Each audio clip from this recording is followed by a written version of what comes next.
तो स्वागत करते हैं आप सभी का एक और नए वीडियो में धमाकेदार सीरीज में। तो इस सीरीज में क्रैश कोर्स सीरीज में हम लोग बात करने वाले हैं क्लास 10th हिस्ट्री का इंपॉर्टेंट ऑब्जेक्टिव। ठीक है, तो इस वीडियो में हम लोग बात करने वाले हैं हिंद चीन में राष्ट्रवाद। ठीक है, और इस वीडियो को देखने से पहले आप प्रयास करेंगे कि इससे पहले वाले वीडियो को देख लें। ठीक है, और इसमें नए नए क्वेश्चन को ऐड किए हैं तो आप कंफ्यूज नहीं करेंगे, क्योंकि आपको बताया गया है, हालांकि हम प्रत्येक वीडियो में बोलते हैं हम, ठीक है, कि अब पहले वाला बात नहीं रहा। ठीक है, हम लोगों को अच्छे से पढ़ना है। ठीक है, और विगत वर्षों में देखा गया है कि बहुत सारे नए नए क्वेश्चन ऐड हुए हैं। ठीक है, अब पहले वाली बात नहीं है कि क्वेश्चन बैंक ऑलरेडी पढ़ लिए और हम लोग का हो गया, तो आप नए क्वेश्चन से डरेंगे नहीं। जो क्वेश्चन आपको याद नहीं हो, नहीं पढ़े हो, तो उसको लिख के आप याद कर लेंगे यहाँ पे। ठीक है, और कोई क्वेश्चन में अगर प्रॉब्लम हो तो आप कमेंट सेक्शन के माध्यम से हमसे पूछ सकते हैं कि हाँ सर इस प्रॉब्लम में, इस क्वेश्चन में प्रॉब्लम है। ठीक है, तो आइए शुरू करते हैं इस वीडियो को। पहला क्वेश्चन है, अंकोर वाट का मंदिर का निर्माण किस शासक द्वारा किया गया था? तो बाबू ध्यान रखेंगे, अंकोर वाट के मंदिर का निर्माण सूर्यवर्मन द्वितीय द्वारा किया गया था। ठीक है, और यह मंदिर का मतलब इस मंदिर का निर्माण जो है 12वीं शताब्दी में किया गया था, अंकोर वाट में किया गया था। उसके बाद हाँ सुबह में इसके बारे में थोड़ा सा क्या बोलते हैं, मतलब एक है ना, और इसमें भगवान विष्णु की पूजा होती है, ये बात भी आप ध्यान रखेंगे, इसमें भगवान विष्णु की पूजा होती है। चलिए, अंकोर वाट का मंदिर कहाँ पर है? तो अंकोर वाट का मंदिर बाबू कंबोडिया में है। ठीक है, अंकोर वाट का मंदिर कंबोडिया में है। जेनेवा समझौता कब हुआ? तो जेनेवा समझौता 1954 में हुआ था, ध्यान रखेंगे, जेनेवा समझौता 1954 में हुआ था। ठीक है, जेनेवा समझौता 1954 में हुआ था। वियतनाम में एस्कोलर्स रिवॉल्ट यानी कि एस्कोलर्स विद्रोह किसके विरुद्ध हुआ था? तो ये विद्रोह जो है ईसाई धर्म प्रचार के विरुद्ध हुआ था। ठीक है, ईसाई धर्म प्रचार के विरुद्ध, ध्यान रखेंगे, ये जो विद्रोह था वो ईसाई धर्म के प्रचार के विरुद्ध किया गया था। आइए, वियत मिन की स्थापना किसने की थी? तो आप ध्यान रखेंगे, इसकी स्थापना हो ची मिन्ह किए थे, जो कि एक क्रांतिकारी नेता थे। हिंद चीन में कौन देश सम्मिलित नहीं है? ध्यान रखेंगे, आज सुबह ही बताया आप लोगों को, हिंद चीन में वियतनाम, लाओस, कंबोडिया, ये 3 देश मिला के आते हैं। और यहाँ पर 4वीं शताब्दी से कंबुज वंश की स्थापना हुआ। ठीक है, कंबुज शासक थे। ठीक है, और उसके बाद भारतीय शासक थे वो। ठीक है, और भारत के साथ साथ उस पर चीन का भी मतलब प्रभाव था, इसीलिए ये दोनों मिला के इसको हिंद चीन नाम दिया गया। और इसके अंतर्गत 3 अलग अलग देश आते हैं। ठीक है, कंबोडिया, वियतनाम, लाओस। तो क्या बोला गया है? हिंद चीन में कौन देश सम्मिलित नहीं है? तो चीन सम्मिलित नहीं है। देखिए, नाम सुन के ही लगता है हिंद चीन, चीन होगा, लगता है ना जी, लेकिन चीन नहीं होगा, है ना, ध्यान रखेंगे। वियतनाम युद्ध की समाप्ति किस अमेरिकी राष्ट्रपति के समय हुआ था? तो वियतनाम युद्ध की समाप्ति आर निक्सन के समय हुआ था। लाल खमेर सेना का गठन किसने किया? तो सिंहानुक ने। ठीक है, सिंहानुक ने इसका गठन किया था। ठीक है, आपके लिए न्यू क्वेश्चन होगा, ना कि क्वेश्चन बैंक में भी है ना ऑब्जेक्टिव में है। ठीक है, तो न्यू क्वेश्चन हम इसीलिए ऐड किए हैं ताकि आपका तैयारी और बेहतर हो पाए, और कहीं से भी कैसा भी सवाल पूछेगा वो आप डील कर पाओगे उसको। नियो लियो हक्षत NLHS किसकी राजनीतिक पार्टी थी? ध्यान रखेंगे, ये पाथेट लाओ की राजनीतिक पार्टी थी। वियतनाम लोकतांत्रिक गणराज्य की स्थापना किस वर्ष हुई थी? तो ध्यान रखेंगे, इसकी स्थापना 1945 में हुई थी। और जितना भी डेट वाला सवाल है उसको आप एक पन्ना में लिख के याद कर लेंगे। हालांकि इसका वीडियो हम बना देंगे, जितना भी स्पेशल डेट्स है पूरे सोशल साइंस में सबका एक वीडियो में बनाकर कंप्लीट करवा देंगे आपको। कंपुचिया का पूरा नाम क्या था? तो कंपुचिया का ही पूरा नाम कंबोडिया। ठीक है, हिंद चीन किसके अधीन था? तो हिंद चीन बाबू ध्यान रखेंगे फ्रांस के अधीन था। चलिए, हिंद चीन क्षेत्र में कौन से देश आते हैं? तो इस क्षेत्र में कंबोडिया, वियतनाम और लाओस आते हैं, जस्ट अभी बताए हैं हम। ठीक है, हिंद चीन में बसने वाले फ्रांसीसी को हम लोग कोलोन के नाम से जानते हैं। ठीक है, हिंद चीन में बसने वाले फ्रांसीसी को कोलोन के नाम से जाना जाता है। फ्रेंच इंडो चाइना की स्थापना किस वर्ष हुई थी? तो 1887 में। इंडो चाइना किस देश का उपनिवेश था? तो ये फ्रांस का उपनिवेश था। हो ची मिन्ह का शाब्दिक अर्थ क्या है? तो पथ प्रदर्शक, है ना। हो ची मिन्ह वियतनाम के जो क्रांति था उसके एक प्रणेता थे, ठीक है, ध्यान रखेंगे। हो ची मिन्ह जो थे वियतनाम के प्रणेता थे, ठीक है। और आप अच्छे समझे, ठीक है। हो ची मिन्ह के बारे में आपका वीडियो और बनाया जाएगा सब्जेक्टिव का, तो उसमें आपको समझाया जाएगा, ठीक है।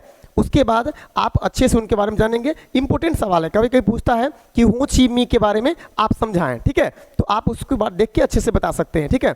तो हो ची मिन्ह का अर्थ क्या होता है? तो हो ची मिन्ह का अर्थ होता है पथ प्रदर्शक। क्या होता है बाबू? पथ प्रदर्शक, ठीक है। तो मार्च 1946 में फ्रांस एवं वियतनाम, ध्यान रखेंगे, फ्रांस एवं वियतनाम के बीच होने वाले समझौता किस नाम से जाना गया? तो इसको हम बोलते हैं हनोई समझौता, ठीक है। मतलब 1946 में एक समझौता हुआ, उसको हम लोग, है ना, हनोई समझौता के नाम से जानते हैं। उसको हम लोग हनोई समझौता के नाम से जानते हैं, ठीक है।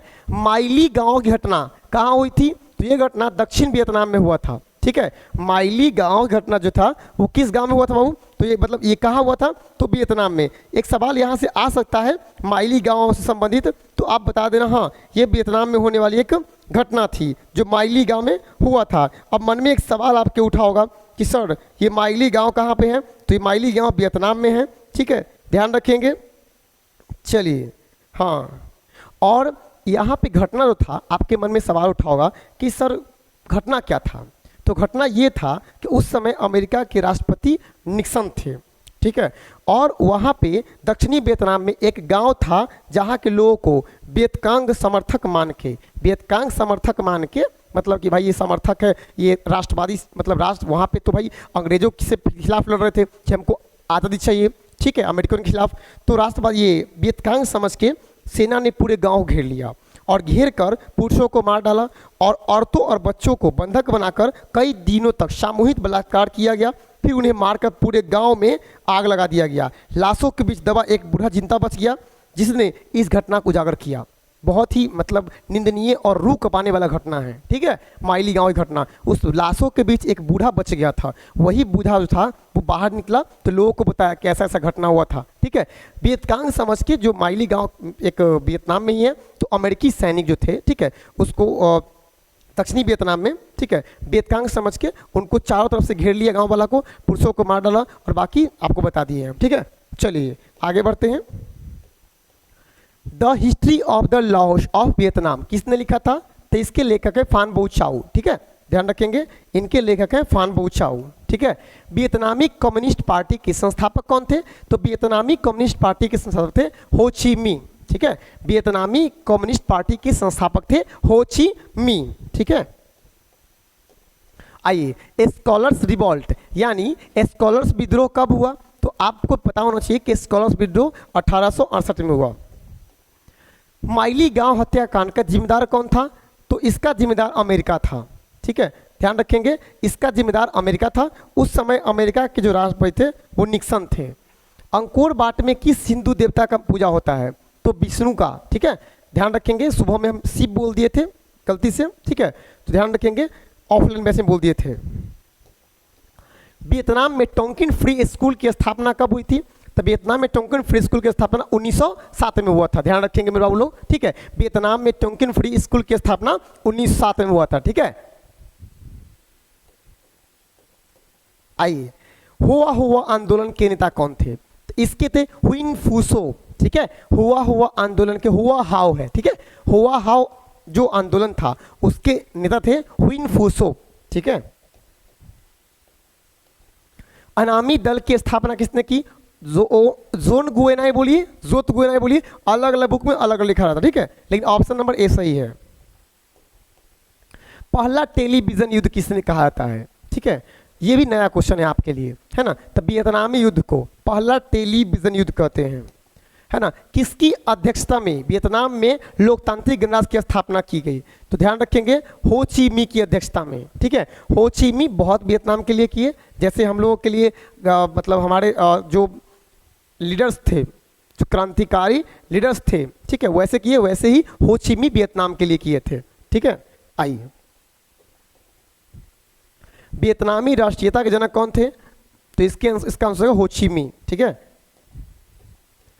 किस प्रसिद्ध दार्शनिक ने एक अदालत लगाकर अमेरिका को वियतनाम युद्ध के लिए दोषी करार किया था? ठीक है, तो उसका आंसर है रसेल। ठीक है। वियतनाम में कोलोन किन्हें कहा था है? तो वियतनाम में फ्रांसीसी नागरिकों को जो फ्रांस से आके बसे हुए हैं उन्हें हम लोग कोलोन के नाम से जानते हैं। ठीक है, उन्हें हम लोग कोलोन के नाम से जानते हैं। कोलोन कौन थे? तो कोलोन जो थे वो बहुत ध्यान रखेंगे, वियतनाम में रहने वाले फ्रांसीसी नागरिक थे। वैसे नागरिक जो फ्रांस से आके वियतनाम में रह रहे हैं उनको हम लोग कोलोन के नाम से जानते हैं। हो ची मिन्ह का दूसरा नाम क्या था? तो हो ची मिन्ह का दूसरा नाम न्यूमेन आई कावोक। ठीक है, न्यूमेन आई कावोक।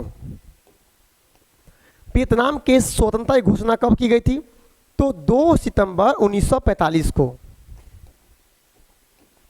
चलिए, तो इस तरीका से ये चैप्टर भी कंप्लीट हुआ और आशा करते हैं कि आपको अच्छे समझ में आया होगा। नहीं तो 1-2 बार देखेंगे तो आपका 60-70% क्वेश्चन कवर हो जाएगा कि आप पढ़े हुए हैं ऑफलाइन में अच्छे से इसको। ठीक है, तो मिलते हैं हम लोग नेक्स्ट वीडियो में। आज के लिए इतना ही।